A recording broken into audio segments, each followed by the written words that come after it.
Yes, dear Delma, thank you for inviting commentary from me on your global e-culture project. I'm wearing my 3D glasses so I can see you better, and I'm trying to think what you might want to investigate with this outreach, and I'm probably not the best person to answer your call. I'm suspicious and careful about making any comments or definitions of e-culture. I assume you mean digital culture, internet culture, the spread of telecommunications. And all of this, on one hand, has been positive in my artistic life as well, because we learned to use digital technologies as an instrument in collaborative creation across borders, yeah, obviously.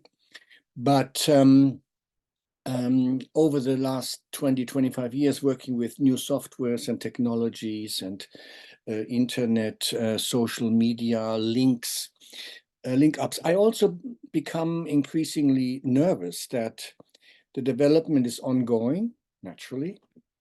However, there are asymmetrical relationships between us in different places and countries. I remember the early internet work we did, we had very different access to technologies, yeah, south, north, east, west. And then with the rise of artificial intelligence, some of my friends and I, we worry about the increasing infiltrations of our private or communal lives through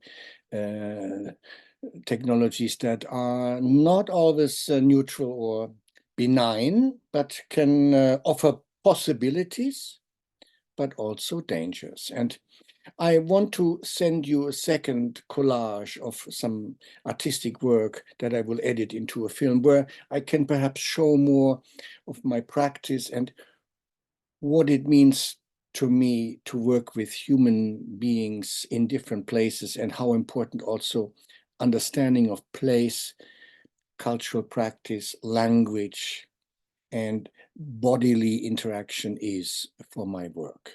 But obviously, the global culture is happening, and more we see interconnections where we can learn and study each other as we use these digital instruments.